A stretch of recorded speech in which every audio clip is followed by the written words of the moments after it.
Muy buenas,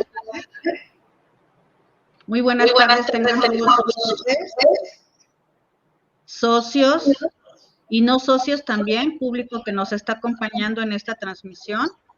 En esta ocasión, como nuestra primera sesión del Colegio Mexicano de Licenciados en Enfermería, daremos inicio en este año 2023 a nuestra primera sesión titulada "A 2 años de la pandemia, evidencia científica en las opciones de tratamiento para COVID-19". Para lo cual es un gusto y un placer el que nos esté acompañando para esta sesión el doctor Jesús Abraham Simón, quien, permítanme un momento, me voy a detener para darles a conocer algo de su experiencia, no solamente experiencia laboral, sino también hacerles saber un poquito sobre pues varios títulos que tiene. Lo más relevante es que pues obviamente nos estamos enfrentando a un máximo investigador en el área de la inmunología, específicamente con respecto a la reumatología. Él es investigador dentro de los institutos nacionales de salud, específicamente el Instituto Nacional de la Nutrición, pero también ha sido y es investigador en los en los hospitales de alta especialidad. Tiene maestría en ciencias, tiene doctorado en ciencias médicas, ¿sí? Ha tenido varias publicaciones y pues bueno, un recuento extenso. Lo más importante es que ha tenido una participación directa sobre lo que es el desarrollo de lo que es la vacuna contra el COVID. Y el día de hoy, doctor, yo le agradezco el que nos esté acompañando y pueda compartir algo de su experiencia y conocimiento en esta sesión para todos los profesionales de enfermería. Bienvenido y muy buenas tardes. Muchas gracias, maestra Verónica. De verdad aprecio mucho que el Colegio de Licenciados en Enfermería de México me dé la posibilidad de platicar con todos ustedes. De verdad es un privilegio y me siento muy orgulloso de poder platicar, charlar un rato con ustedes.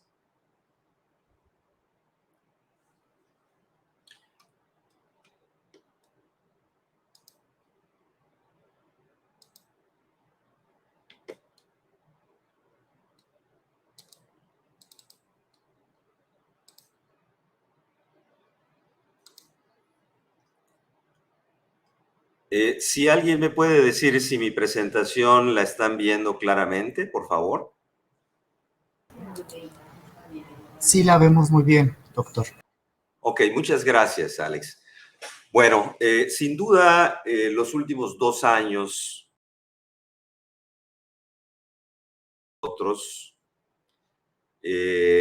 han sido difíciles en muchos sentidos, pero especialmente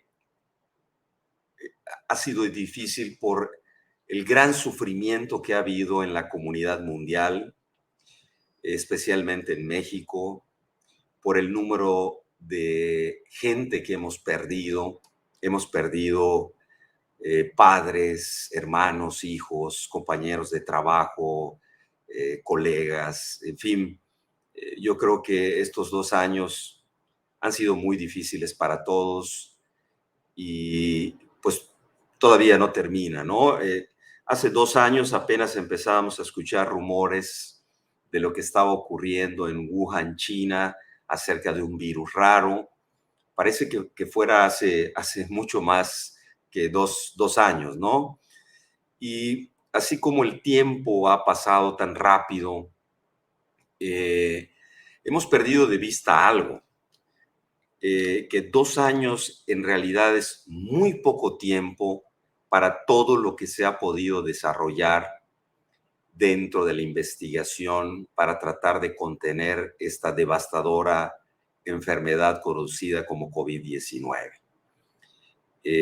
Hay no miles, sino cientos de miles de publicaciones a nivel mundial, todos dando un pequeño granito de arena para tratar de resolver esta situación.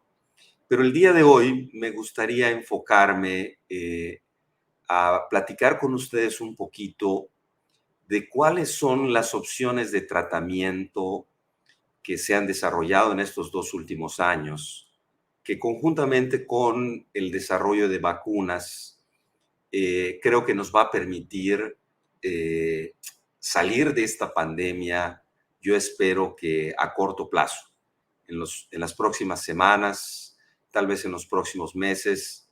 Es muy posible que la pandemia se convierta en una endemia. La mayor parte de los expertos coinciden con esto. Y uno de los elementos clave que necesitábamos para poder salir de la pandemia, desde luego, es el desarrollo de opciones de tratamiento específicas para el COVID-19, que va a ser el tema de esta conversación que vamos a tener el día de hoy. Para comenzar, les muestro mis conflictos de interés. Y muy brevemente, creo que hace 2 años ni siquiera imaginamos cercanamente que para ahorita tendríamos 360 millones de casos en el mundo, más de 5, casi 6 millones de muertos relacionados directa o indirectamente asociados al COVID, y que con el surgimiento de la variante Omicron estamos teniendo a nivel mundial alrededor de 3,5 millones de casos al día. Y para tratar de atenuar un poco la confusión que se ha generado acerca que la variante Omicron es más leve, lo cual creo que no es muy preciso, y si es posible tocaremos ese punto. Podemos ver la gráfica de mortalidad, y si vemos la gráfica de mortalidad actualizada el día de ayer, a nivel mundial están muriendo alrededor de 10,000 personas por día. Y si hacemos una comparación con nuestra primera y con el esbozo de la segunda ola, pues prácticamente estamos teniendo números similares de mortalidad. Entonces, esta pandemia ha sido muy difícil y lo sigue siendo. Y creo que en cada una de sus etapas no hemos tenido la capacidad de darle la dimensión apropiada al problema, e incluso hemos caído en el pecado de menospreciar a este virus SARS-CoV-2 que nos ha puesto de rodillas en más de una ocasión. Y esperemos que esta curva Omicron sea la última y ya podamos tener lo que se conoce como una fase endémica de la infección.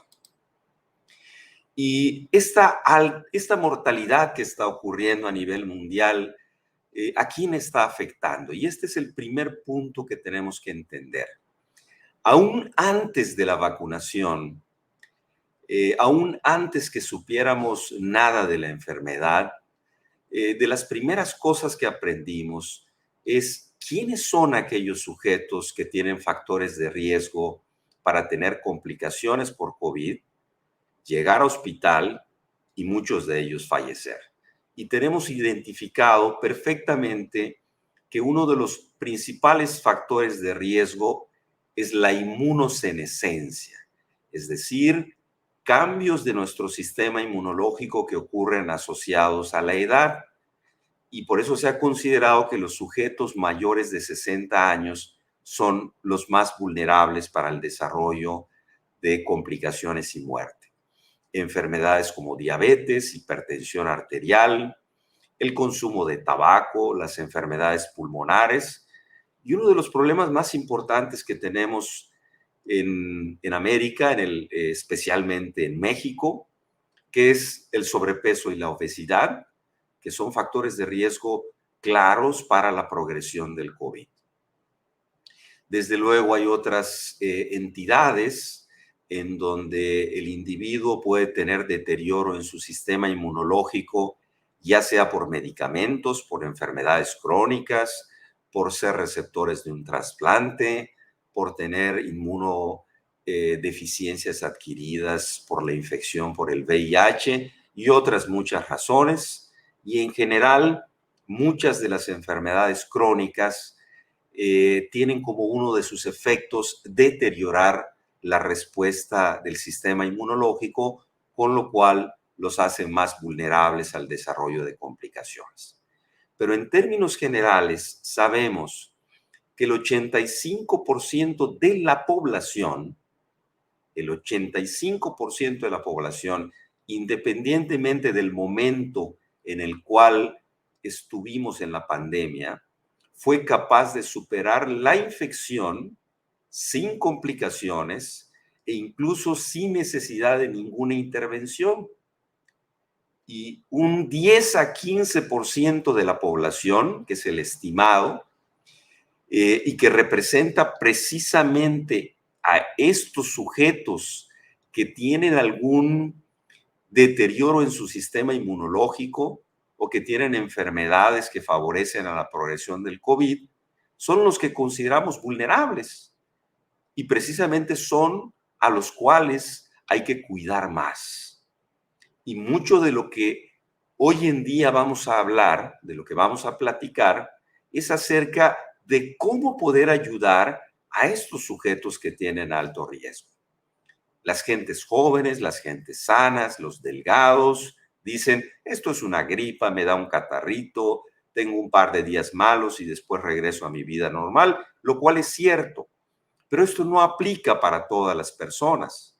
Y el control de la pandemia y todo lo que estamos haciendo para intentar controlar la pandemia no solo está enfocado para que ya no tengamos más casos, sino para que esta infección no llegue a la gente más vulnerable, que, insisto, es la que puede tener las complicaciones más serias y pasársela muy mal.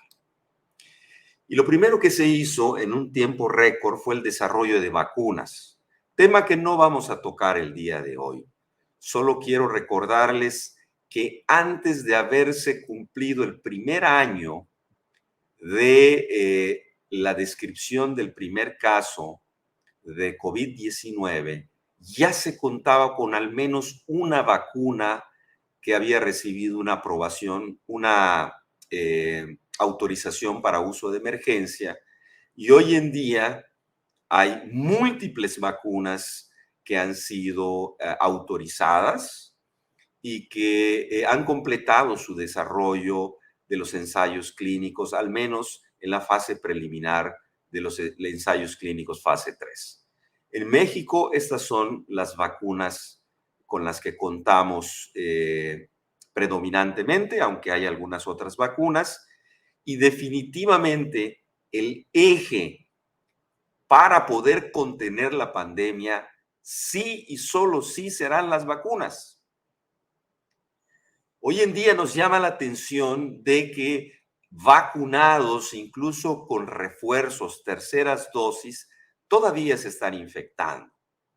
Les recuerdo que las vacunas fueron diseñadas no para prevenir la infección, sino para reducir las formas graves de la enfermedad. Y el historial de vacunas que tenemos, con las que contamos hoy en día para múltiples enfermedades, siempre han tenido ese objetivo. Así que no nos confundamos. El virus definitivamente ha cambiado y ha cambiado mucho. Y al inicio de la pandemia teníamos una cepa que se conoce como cepa nativa, que fue la que se originó en Wuhan, China. Y a partir de ese primer virus se fueron desarrollando mutaciones que llevaron a la aparición de variantes de preocupación. Y en los últimos 2 años han habido 4 diferentes variantes de preocupación con las cuales seguramente ustedes están familiarizados. la variante alfa, la variante beta, la gamma y la delta, que fue la responsable de la anterior oleada de COVID-19. Y todas ellas se consideraron como de preocupación por dos razones. Primero, porque se contagiaban de una manera mucho más fácil. Y segundo, porque especialmente la variante Delta estaba asociada a una mayor mortalidad, a una mayor severidad del COVID-19. Y hasta este momento, en donde solo teníamos estas 4 variantes, a pesar de que la vacuna fue diseñada con la cepa original de Wuhan, se pudo encontrar que en general las vacunas generan una protección del 90% para reducir el riesgo de hospitalización o muerte en aquellos que han recibido un esquema completo. Entonces, hasta hace un par de meses parecía que todo estaba bajo control y que empezábamos ya a salir de la pandemia. Pero en noviembre tuvimos conocimiento de una nueva variante. Y que esta variante nos ha cambiado totalmente el panorama a nivel mundial, pero que a pesar de que esta variante tiene múltiples mutaciones, lo cual le permiten evadir más fácilmente la respuesta inmunológica, la protección de las vacunas, etcétera, las vacunas todavía siguen siendo útiles y siguen siendo el eje para contener y controlar esta oleada o esta curva dependiente de la variante Omicron. Esta variante no cabe duda que es muy contagiosa, es tan contagiosa que en 2 a 4 semanas fue capaz de desplazar a la variante Delta, y lo mismo ha ocurrido en México. Prácticamente el 95% de los casos que están ocurriendo en México dependen de esta variante. Les decía que es muy contagiosa, incluso hay quien ha considerado que es el virus más contagioso en la historia.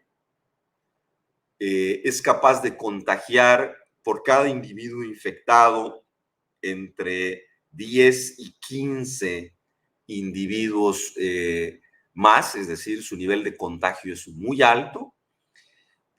Hemos visto que puede evadir la inmunidad y en esta curva especialmente estamos viendo que los vacunados, que los que ya se habían infectado, etcétera, están teniendo reinfecciones, y algo que también preocupa es que están ocurriendo un poco más de complicaciones en menores de edad, que eso tiene muchas razones. Entonces, la variante Omicron ha venido a cambiar nuestro panorama, pero a pesar de eso, las vacunas y los tratamientos que voy a presentarles a continuación todavía son eficaces contra esta variante Omicron.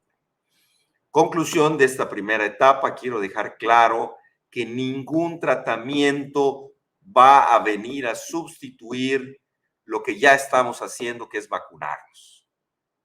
La mejor estrategia, la más económica, no solamente en términos de dinero, sino en términos de sufrimiento y de pérdida de vidas, es la vacunación.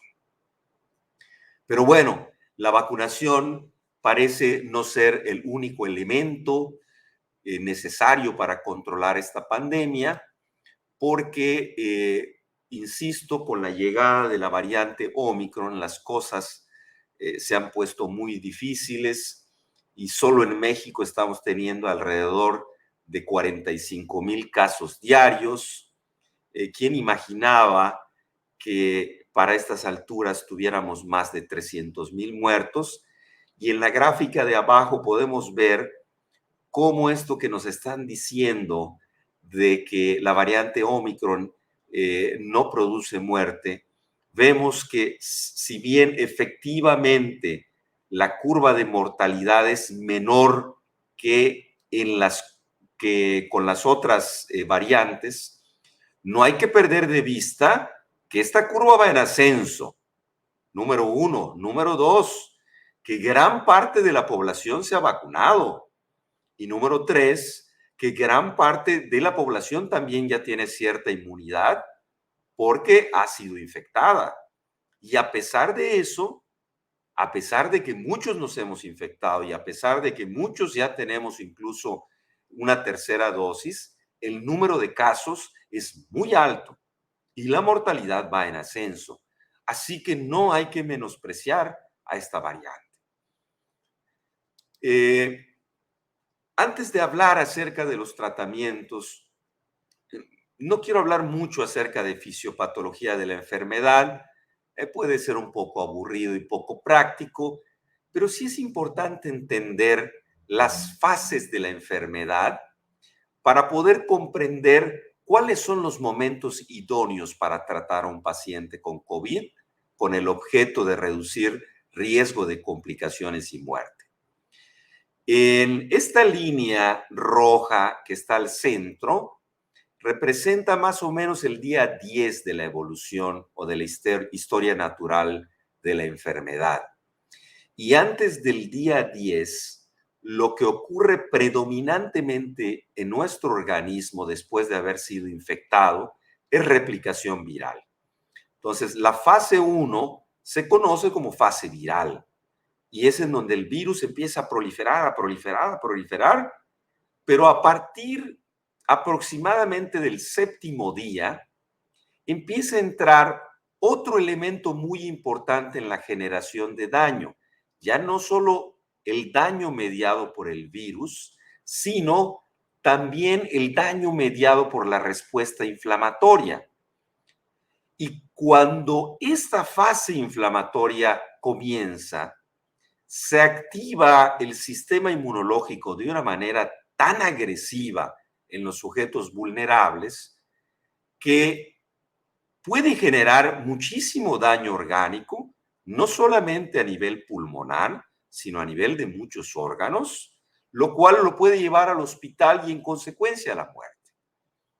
Y cuando los individuos ya están en esta fase inflamatoria, si bien hay muchas estrategias de tratamiento para tratar de rescatar a quien ha llegado al hospital, sabemos que estas estrategias de tratamiento no son tan eficaces como las estrategias utilizadas en fases tempranas de la infección, es decir, en la fase viral. Por eso, me parece que el periodo de ventana más importante que tenemos para tratar a nuestros pacientes de alto riesgo son los primeros 10 días, pero especialmente los primeros 5 días, en donde rara vez hay participación de la respuesta inflamatoria. Es decir, si nosotros somos capaces de matar al virus en fases tempranas de la enfermedad, en consecuencia, vamos a reducir el riesgo de que ocurra un fenómeno inflamatorio grave que lleve a daño orgánico y a la muerte de los pacientes. Así que, como en la mayor parte de las enfermedades, el diagnóstico y el tratamiento temprano son claves para que podamos ayudar de una mejor manera a nuestros pacientes. Y como vamos a ver al revisar los tratamientos, la mayor parte de ellos deben administrarse dentro de los primeros 5 días, que es donde ocurre la mayor parte del proceso de replicación viral y es nuestra gran ventana de oportunidad para contener el cuadro de COVID.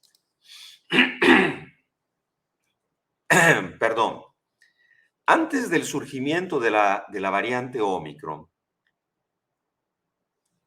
teníamos al menos una decena de opciones de tratamiento para el COVID temprano.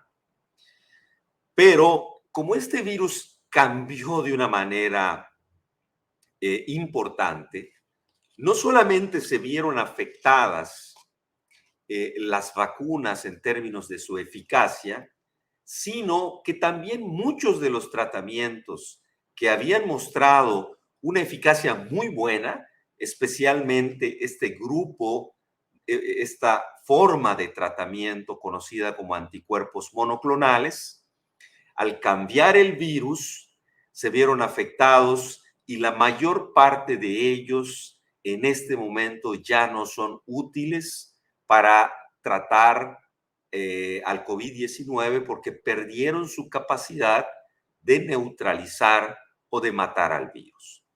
Sin embargo, afortunadamente, 2 de ellos todavía conservan una eficacia significativa para neutralizar al virus. Entonces, tenemos al grupo de los anticuerpos monoclonales y, por otra parte, tenemos a los antivirales. Y afortunadamente, tenemos al menos 3 antivirales que han demostrado una eficacia razonable y algunos de ellos una muy buena eficacia para matar al virus y, en consecuencia, disminuir el riesgo de progresión y de muerte en nuestros pacientes vulnerables. Y vamos a platicar un poquitito acerca de ellos, de cómo funcionan y cuál es su nivel de eficacia.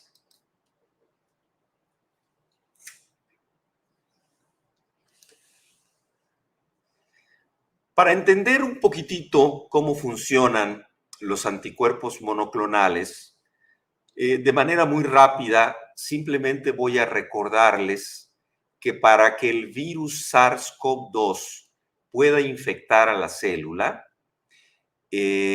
su proteína S, las espículas que están en su superficie, que se conocen como proteína S, normalmente requieren entrar en interacción con receptores ECA2, los receptores de la enzima convertidora de angiotensina 2.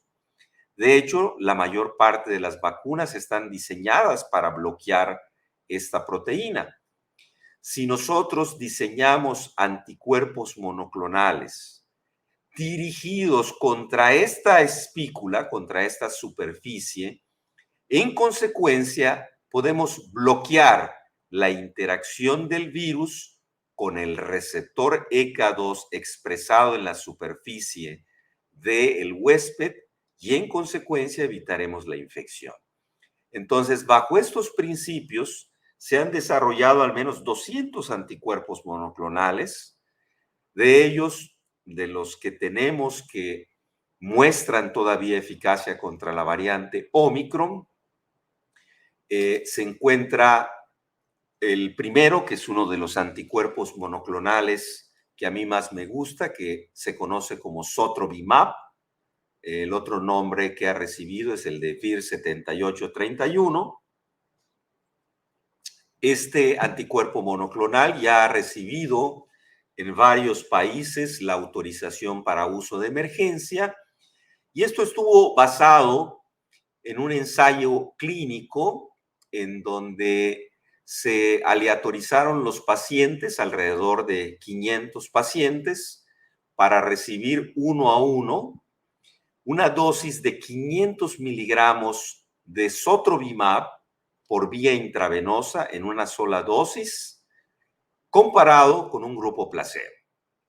En este ensayo clínico lo que se hizo fue evaluar la progresión del COVID, es decir, evaluar cuántos sujetos requerían hospitalización o fallecían asociados en asociación al COVID dentro de los primeros 29 días. Como podemos ver, vamos a concentrarnos en la tabla de la derecha.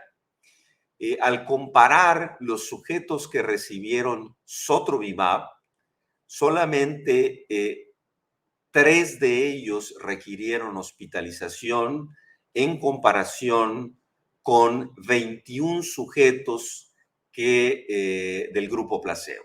Es decir, reduce de una manera significativa la probabilidad no solamente de llegar a hospital, sino también de muerte, y se estima que es capaz de reducir en un 85% la probabilidad de hospitalización y muerte o muerte en sujetos que tienen alto riesgo de progresión, como comentábamos al principio. De tal manera que esta molécula tiene una capacidad de bloquear la proteína S, aún con las mutaciones que tiene la variante Omicron, de una manera muy eficaz y que le permite ser útil para el tratamiento del COVID temprano. La segunda es una combinación de monoclonales. Esta combinación de monoclonales se le conoce como Evusheld. Su nombre genérico es AZD7442. Son dos monoclonales que, a diferencia del sotrovimab, bloquean dos sitios independientes de la proteína S y de esta manera bloquean de mejor manera la interacción entre el receptor ECA y la proteína S. Bueno, este anticuerpo monoclonal también ha recibido aprobación en varios países. Es un anticuerpo monoclonal que se desarrolló en varios países, pero Latinoamérica fue el protagonista, especialmente en México. Yo tuve la posibilidad de participar en este ensayo clínico, el cual fue diseñado para evaluar la eficacia de Evusheld para prevenir la progresión a hospitalización o muerte. Fue un ensayo clínico en el cual se incluyeron alrededor de 900 sujetos, aleatorizados uno a uno, para recibir una dosis intramuscular de esta combinación de monoclonales versus placebo. La mayor parte de los participantes fueron sujetos de alto riesgo de progresión. Incluso alrededor del 13% fueron mayores de 65 años, que como veíamos son los más vulnerables. Y como podemos ver en esta tabla, cuando comparamos los resultados entre aquellos sujetos intervenidos con Evusheld comparado con placebo, vemos que el riesgo de llegar a hospitalización o tener un fallecimiento relacionado a COVID cuando fueron intervenidos en los primeros 4 días, se disminuyó de una manera significativa. 88% de reducción de riesgo de progresión o muerte.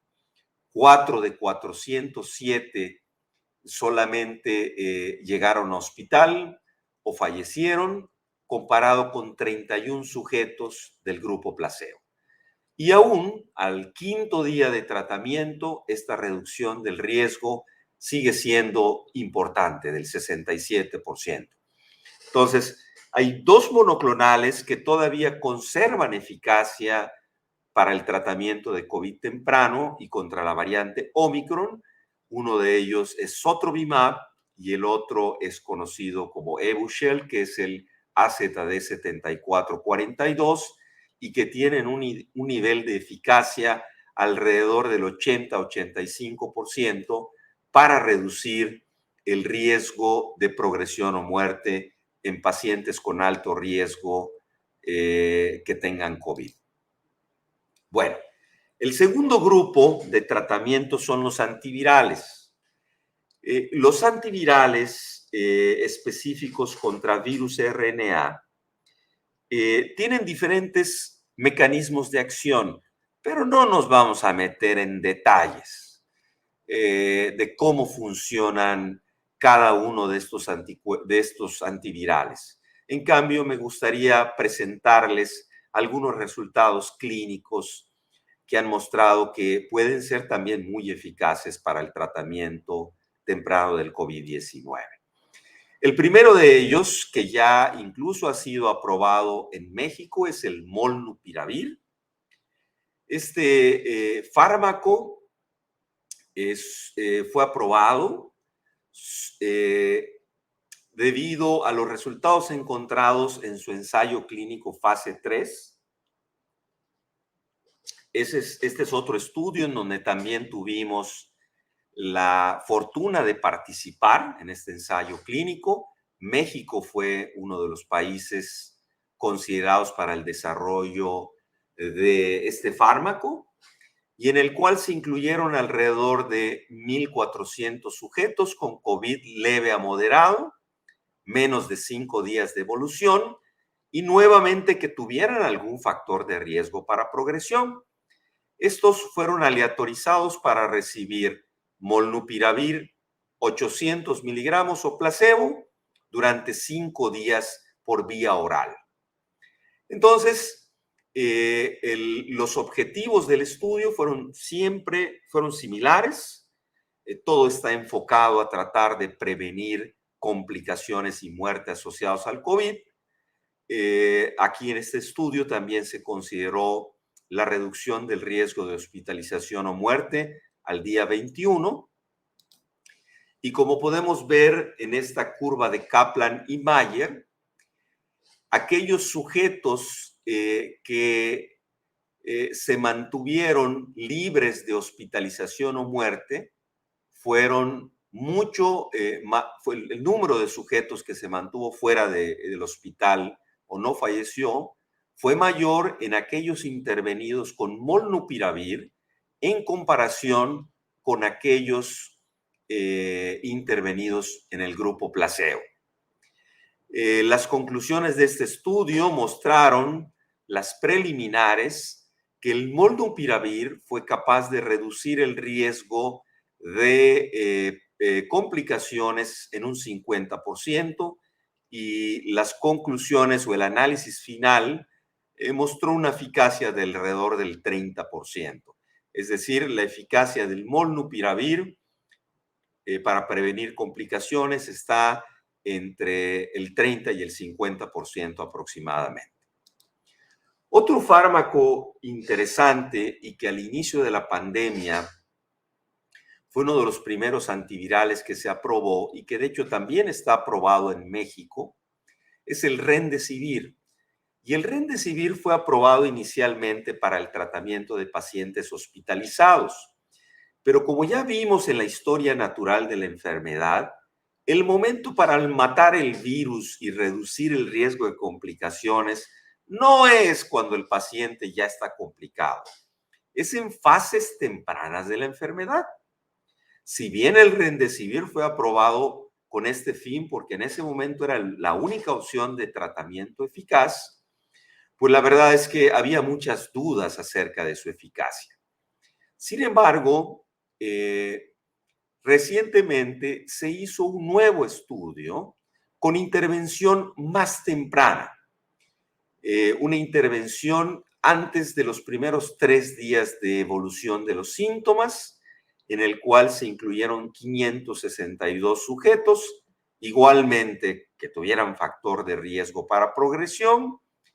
Ellos recibieron Remdesivir por vía intravenosa, entre 400 y 600 miligramos. Una de sus limitaciones, desde luego, es que tiene que administrarse por vía intravenosa, comparado con placebo. Como podemos ver en la siguiente gráfica, que es una curva de Kaplan y Mayer, cuando los sujetos fueron intervenidos antes de los primeros 3 días, el riesgo de progresión del COVID o de tener complicaciones asociadas a COVID fue significativamente mucho menor que en aquellos que recibieron placebo. Y con esto se pudo concluir que, el título es incorrecto. Aquí estamos hablando del Remdesivir, que el Remdesivir es capaz de reducir el riesgo de hospitalización o muerte en un 85%. Entonces, tenemos un antiviral que tiene una alta eficacia para reducir el riesgo de complicaciones, algo similar a lo encontrado con anticuerpos monoclonales, pero que, como comentábamos, su primera limitante es que es por vía intravenosa y la otra son los costos. Es un fármaco generosamente caro. Bueno, pero han surgido otras opciones y me parece que una de las opciones más eficaces para el tratamiento del COVID temprano es un antiviral conocido como Paxlovid. Este fármaco fue desarrollado en múltiples centros a nivel del mundo, pero al igual que en los otros ensayos, y esto es muy importante resaltarlo, México ha sido protagonista en la investigación en COVID y es algo que a mí me llena de mucho orgullo. Y nosotros pudimos participar también en este estudio. Estamos ya por publicarlo en la revista New England Journal of Medicine. Fue un ensayo clínico en el cual se incluyeron alrededor de 2.300 sujetos con COVID de leve a moderado, aleatorizados para recibir una combinación de dos antivirales, el Nirmatrelvir, 300 miligramos, y el Ritonavir, 100 miligramos, comparado con placebo, 5 días por vía oral. Los objetivos muy similares a lo de los otros estudios presentados con anterioridad. Como podemos ver en esta curva de Kaplan y Meyer, aquellos sujetos que recibieron el antiviral durante 5 días, que están representados en la línea roja, tuvieron un riesgo infinitamente menor que aquellos que recibieron el placebo y se pudo estimar que el Paxlovid es capaz de reducir en cerca del 90%, y con esto se ubica como el fármaco más eficaz para el tratamiento del COVID temprano, con el objeto de reducir riesgos, especialmente de hospitalización y muerte. Ya para finalizar, porque pudiéramos pasarnos al menos unas 2 horas hablando de otras opciones que están en desarrollo o que ya han mostrado cierta eficacia, pero me parece que estos son los fármacos que en este momento son los protagonistas para el tratamiento del COVID temprano. Con las evidencias que aquí hemos platicado, podemos concluir, primero, resaltarles que hay un grupo especial de alto riesgo, que posiblemente la mayor parte de la población no va a tener complicaciones asociadas a COVID. Sabemos también que la vacunación sigue siendo el eje para contener la pandemia y reducir el riesgo de progresión, y que el surgimiento de variantes ha atenuado un poco la eficacia de la vacuna, y que ahí entran en función las diferentes opciones de tratamiento que pueden ayudar a un mejor control, no solamente de cada uno de los casos, sino de la pandemia en general. Pero es fundamental entender que la eficacia de estos fármacos es en fases tempranas y que nosotros tenemos que hacer el diagnóstico lo más temprano posible, porque mientras más pronto iniciemos el tratamiento, si podemos intervenir en las etapas más tempranas a los sujetos infectados, su riesgo o su probabilidad de tener complicaciones será mejor. Hemos visto que hay dos grupos de tratamientos, los anticuerpos monoclonales y los antivirales, que tienen un nivel de eficacia muy bueno para reducir los riesgos, especialmente hospitalización y muerte, y que sin duda el surgimiento de estas opciones de tratamiento será un complemento indispensable para que podamos ver el fin de esta pandemia, aunque hay que entender y dejar muy claro que difícilmente este virus se va a ir de una manera definitiva. Es un virus que vamos a tener que seguir conviviendo con él, va a dejar de ser una pandemia, yo espero que a corto plazo, es decir, ya no vamos a tener grandes números de casos en corto tiempo, pero los casos de COVID seguirán existiendo, especialmente en épocas en donde hay mayor riesgo de dispersión de la enfermedad, que son las épocas de invierno, y tendremos una infección similar a lo que está ocurriendo con la influenza. Pero ya para finalizar, quisiera decirles que si algo hemos aprendido con el virus SARS-CoV-2 es que tenemos que tener mucha humildad frente a él. Nos ha arrodillado muchísimas veces y que esta no sería la primera vez que la pandemia cambia de curso. Esperemos que no sea así y que terminada nuestra curva Omicron podamos retomar al menos en parte algo de nuestra vida normal. Y con esto termino esta presentación y yo quedo a su servicio para responder cualquier duda y escuchar cualquier comentario. Muchísimas gracias.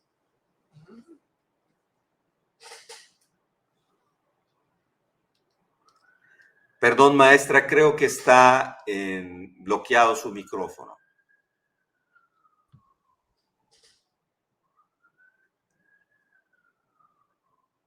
Sí, sigue bloqueado. Sigue bloqueado. Ahora sí. Ya estaba bien, maestra. Ahí ya te escuchamos muy bien. Listo. Sí, creo que ahora sí. Sí. Doctor Jesús Abraham Simón, qué bella plática.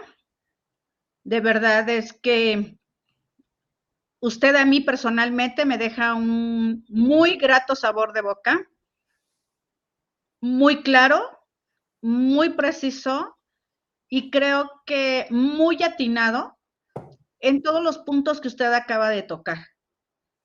Efectivamente, esta es una pandemia que nos ha dejado muchas experiencias, no solamente las experiencias malas, sino bueno, dijéramos que en la práctica de lo malo también tenemos que aprender.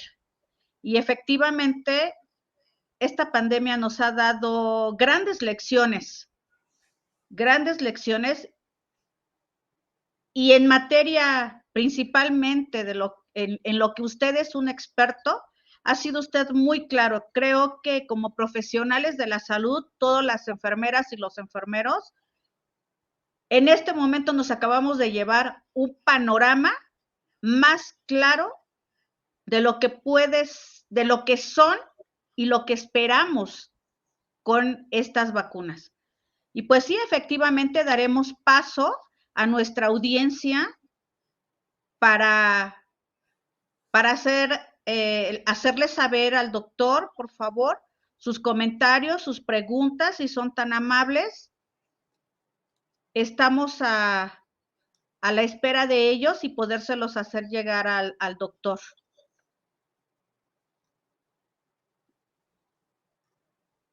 Maestra, aquí hay una pregunta acerca de los niños y los anticuerpos monoclonales de Ana Huitzil. Bueno, estos anticuerpos monoclonales, la autorización para uso de emergencia la recibieron a partir de los 12 años. Es decir, de 12 años en adelante. Es decir, al menos en adolescentes podemos utilizarlo siempre y cuando pesen más de 40 kilos.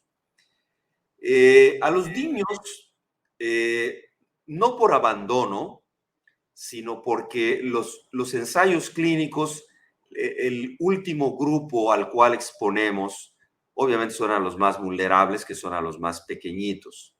Así que solemos empezar con adultos. Pero en este momento estamos en vísperas ya de iniciar ensayos clínicos para menores de edad, no solamente con anticuerpos monoclonales, sino también con antivirales. Obviamente en ellos hay que tener una dosificación diferente. no solamente con los anticuerpos monoclonales, sino también con los antivirales, presentaciones alternativas, como son, en lugar de tabletas, tendría que ser solución, pero se está caminando muy rápido en la planeación de estos ensayos y es muy probable que pronto nosotros iniciemos ensayos clínicos en menores de edad, porque ahora sabemos que ellos también son vulnerables. Sabemos que las condiciones que hacen vulnerable al adulto son similares a las condiciones que hacen vulnerable al menor. Y la obesidad infantil en México es una realidad. Tenemos un número importante de pacientes con diabetes mellitus tipo 1, incluso diabetes tipo 2. Hay pacientes que reciben inmunosupresión. En fin, hay pacientes que tienen diversas enfermedades crónicas que los hacen especialmente vulnerables y que incrementa su riesgo de hospitalización o muerte. Y es por eso que hay la conciencia en la comunidad científica de que estos tratamientos tienen que extenderse a la población pediátrica. Y ahorita estamos en la fase preliminar haciendo nuestro máximo esfuerzo, como lo hemos hecho en los últimos 2 años. Las ojeras que tengo me las he ganado a pulso, se lo juro. Y yo espero que pronto podamos tener noticia de tratamientos en menores de edad.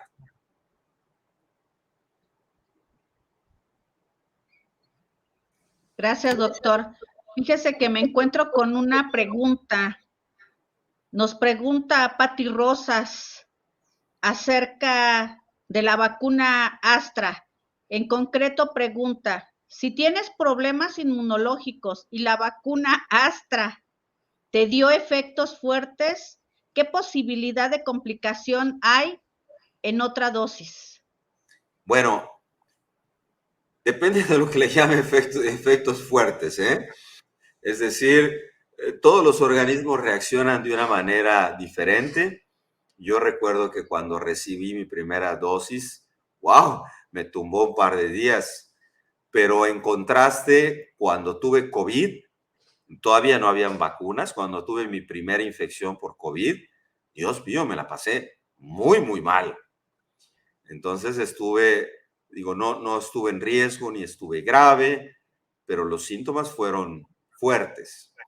Entonces, si nosotros comparamos un par de días de síntomas de fatiga, dolor de cabeza, un poquitito de fiebre a veces, comparado con lo que puede representar los síntomas del COVID, pues no hay comparación. Eso por una parte. Y por otra parte, hay que entender que el riesgo de complicaciones graves asociadas a vacunación es infinitamente bajo. Hago complicaciones relevantes, ¿eh? Y las complicaciones más comunes, entre ellas están las reacciones alérgicas. Y no hablo de cualquier reacción alérgica, hablo de reacciones anafilácticas que llevan al hospital al paciente y lo ponen grave. Cuando el riesgo de complicaciones relevantes es de tan solo 0.00004%. Y el riesgo de tener complicaciones asociadas a COVID, es decir, la mortalidad asociada a COVID, hasta hace unas semanas era del 10%. Ahorita anda en alrededor del 6-7%. Entonces, es infinitamente inferior el riesgo de una vacuna al riesgo de tener complicaciones por COVID. Pero si esta persona pudiera darme más elementos, incluso, maestra, yo le permitiría que comparta mi email y mi teléfono. Sin ningún problema, yo estoy para servirles y resolver dudas específicas. No quiero ser imprudente de hacer una recomendación general. Hay que saber qué tipo de complicaciones tuvo esta persona. Claro que sí, doctor. Muchas gracias. Yo creo que el colegio tendrá bien compartirle a la señorita Patti, que fue quien nos hizo la pregunta. Quiero decirle, doctor, que hay muchas felicitaciones. Expresan también que su charla fue muy sencilla, muy clara. También quiero hacerles saber que tenemos socios de Oaxaca, tenemos socios, estaba yo viendo, creo que Veracruz, Morelos, ¿sí? Entonces, nos están acompañando también socios y compañeras, colegas, enfermeras de otros estados. No veo alguna otra pregunta de relevancia, Aquí hay más que una saludos. que me parece relevante de Eugenia Maximiliano, que es un tema Doctor, importante, que es la combinación de vacunas. Ella pregunta específicamente la combinación de 2 de Pfizer y luego una AstraZeneca. Debo decirles que al principio de la pandemia, por razones obvias, había muchas cosas que no conocíamos, que no sabíamos. Y recomendábamos a todos nuestros pacientes que no combinaran vacunas. Sin embargo, la combinación de vacunas que se conoce como vacunación heteróloga ya tiene mucho sustento científico. Y específicamente la combinación de Pfizer y AstraZeneca ya ha sido evaluada en varios ensayos clínicos. Y no se ha visto que haya complicaciones relacionadas a la combinación de AstraZeneca con Pfizer. Y esto creo que es muy pertinente porque creo que la mayor parte de los que recibieron su primer esquema con Pfizer van a recibir su refuerzo con AstraZeneca. Yo debo decirles que la evidencia muestra que no parecen haber riesgos adicionales al utilizar la combinación de Pfizer y AstraZeneca. Y lo mismo aplica para la mayor parte de las combinaciones. Ya hay mucha evidencia de que la vacunación o la combinación de vacunas es relativamente segura. Y la importancia de esto es que hay que entender que en México y en Latinoamérica el conseguir vacunas fue sumamente complicado. Fue un esfuerzo muy complicado, sobre todo al inicio del desarrollo de las vacunas. Los países más ricos evidentemente acaparan la mayor cantidad de vacunas y la Secretaría de Salud tuvo que salir a buscar pues, por donde hubiera, ¿no? Y eso llevó a que tuviéramos un número de vacunas diferentes bastante amplio para poder tener una cobertura casi universal. Entonces, el tener muchas vacunas implica también que ahora que vamos a poner los refuerzos, pues entonces tengamos que utilizar o se tenga que utilizar vacunas diferentes. Y yo les puedo decir con toda tranquilidad que hay evidencia suficiente para que puedan combinar vacunas. No parece que la combinación de vacunas esté asociada a un riesgo mayor. Y la verdad es que muchísima gente, aún sin que hubiera evidencia científica, estuvo experimentando en sí misma y poniéndose una y luego otra diferente. Y hasta este momento, no, en la comunidad científica no hay una preocupación en relación a la vacunación heteróloga. Hasta donde conocemos el día de hoy, maestra Verónica. Sí, doctor, muchas gracias. Y sí, hay 2 o 3 preguntas con respecto a eso de las combinaciones. Efectivamente, coincido con usted, creo que todos los organismos tenemos nuestro propio sistema inmunológico, el cual responde de diferente manera. Sí es cierto que hay una estandarización, pero también es muy cierto que cada organismo responde de manera diferente y sí hay algunos, usted lo comenta, su primera dosis para usted fue fatal. Para la mayoría, quizá en este momento algunos no me dejarán mentir, creo que la tercera dosis fue la fatal, fue la que los hizo sentirse pues mal, los tiró en cama, tuvieron varias molestias que no son molestias graves, sino son propias de las que ya nos habían comentado, sabíamos que podían presentarse y que realmente al cabo de 2, 3 días estábamos ya agarrando nuevamente nuestro paso. Sí, la importancia de esto, maestra, es entender que la razón de vacunarnos, aunque seamos gente sana, joven, delgada, con mucha vitalidad, no es solo para protegernos a nosotros mismos, es para proteger a la gente vulnerable.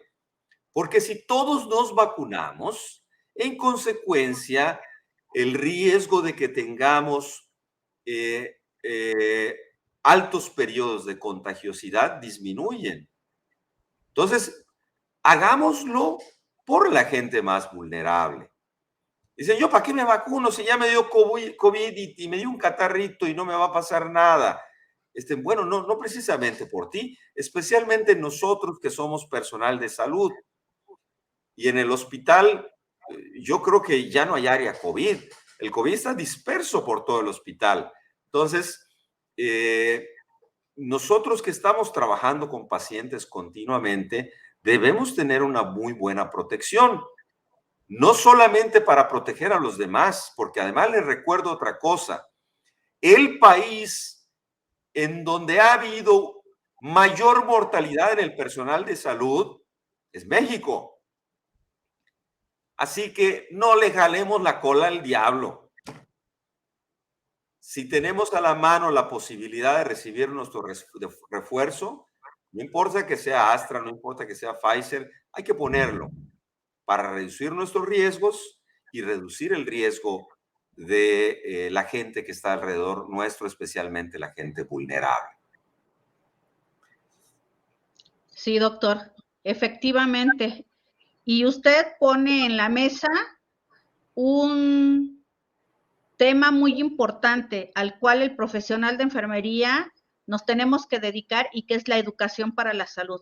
Parte de nuestro papel no solamente es en la atención directa, sino ahora qué vamos a hacer con todos estos clientes, estos pacientes. Pues educarlos, y parte de esta educación es eso, sensibilizarlos y darles a conocer la importancia de este aspecto tan importante que usted acaba de tocar, la vacunación. Empezando por nosotros y replicándola. Hay que hacer un eco, hay que hacer un radar. Esto tiene que ir avanzando, toda nuestra población debe tener la obligación y la responsabilidad moral de vacunarse. Y usted lo acaba de decir efectivamente, no por nosotros, sino por aquellos grupos de mayor vulnerabilidad, quienes están mayormente expuestos, ¿sí? Así También es. quiero comentarle, doctor, que hemos tenido audiencia, tenemos audiencia de los países vecinos, Guatemala, Perú, Colombia, Chile y Argentina. Muchas gracias, colegas, quienes están detrás y escuchando esta sesión tan interesante. Y también es muy importante, maestra, lo que usted acaba de decir. El personal de enfermería, se van a molestar mis colegas médicos, pero yo lo aprecio muchísimo, incluso más que a mis colegas, porque es un personal fundamental en la atención médica. Y además de hacer resonancia de la importancia que tiene la vacunación, a mí me gustaría enviar otro mensaje, que es el diagnóstico temprano. Porque antes no podíamos hacer nada por nuestros pacientes. Pero en México ya está autorizado el Paxlovid, ya está autorizado el Molnupiravir, ya está autorizado el Remdesivir. Así que en breve vamos a tener disponibilidad de estos medicamentos. Y muchas veces el primer contacto es el personal de enfermería. Así que cualquier sujeto que tenga síntomas respiratorios en este momento de pandemia y de tantos casos, no hay que estar pensando que es una alergia, que durmió con el ventilador puesto, que a lo mejor es un catarrito. No, toda aquella persona que tenga síntomas respiratorios tiene que pensar en COVID. Y si es una persona vulnerable, no podemos negarle la oportunidad de recibir tratamiento temprano. Así que también debemos hacer resonancia para educar a nuestros pacientes y hacerles entender que ante los mínimos síntomas catarrales o respiratorios deben hacerse una prueba para ver si lo que tienen es COVID o no. ¿De acuerdo? Entonces, yo creo que el personal de salud, de enfermería, nos puede ayudar muchísimo en esta área y brindarle a nuestros pacientes la posibilidad de desarrollar, de recibir esos tratamientos, que además tienen un gran plus. No solo son útiles, sino, les decía durante esta charla, yo creo que los mexicanos nos debemos sentir muy orgullosos, porque la mayor parte de estos medicamentos, México y Latinoamérica fue protagonista. Y no solamente recibieron un reconocimiento en su desarrollo, sino además están como coautores en publicaciones muy importantes en New England, en Lancet, y tenemos colegas de todo el país que están haciendo un trabajo encomiable y que no han descansado desde el inicio de la pandemia. Entonces, no solamente médicos, sino dentro de los grupos de investigación, al menos en el grupo de investigación que yo tengo personal de enfermería que es sumamente valioso para mi trabajo y que son grandes colaboradores. Entonces, creo que debemos sentirnos también muy orgullosos como país, porque, insisto, México ha sido protagonista y el reconocimiento que tiene la comunidad científica mexicana ha sido muy importante por sus contribuciones. Yo quisiera cerrar, pero si me lo permites. Sí, Margarita, adelante. Perdón. Son 2 años ya desde que iniciamos con la pandemia, que sin duda ha puesto a prueba a todos los sistemas de salud, a la organización de las instituciones y a las competencias de los profesionales, entre otras cosas. Nuestra vida ha cambiado y mucho. Durante este tiempo hemos tenido todo tipo de pérdidas, pero también el espacio para la reflexión, para el crecimiento y la innovación. Así como el reconocimiento a los profesionales del área de la salud que han dado todo para la atención de la población. Un ejemplo del avance científico y tecnológico es el contar ya hoy con las vacunas para COVID-19 y no solo ellos, sino también los tratamientos que el doctor nos expuso el día de hoy. Quiero agradecer en esta primer sesión la participación del doctor Jesús Abraham Simón. Muchísimas gracias por su participación con el grupo de enfermería. Esperamos que podamos tener más contacto y trabajo colaborativo. A nuestra moderadora, nuestra Vero Balcázar Martínez, quien es miembro de la mesa directiva de Comle y que, bueno, el día de hoy nos hizo favor de coordinar esta sesión. Y a todos ustedes que nos acompañaron en esta sesión, les deseamos, bueno, también aprovechando este inicio de año, les deseamos que ustedes y su familia se encuentren muy bien. Deseamos para ustedes salud, amor, alegría, paz, tranquilidad y mucho éxito. Y bueno, pues con ello cerramos nuestra sesión académica, agradeciendo su participación. Buena tarde a todos. Muchas gracias a todos, Margarita, maestra Verónica, a todas, a todos los presentes. Muchas gracias. Un privilegio poder haber platicado con ustedes. Cuídense mucho, ya nos falta poco. Es un poquito más que hay que cuidarse. Así es, doctor. Un abrazo. Abrazo. Muchas gracias. De vuelta para todos. Margarita, muchas gracias. Gracias.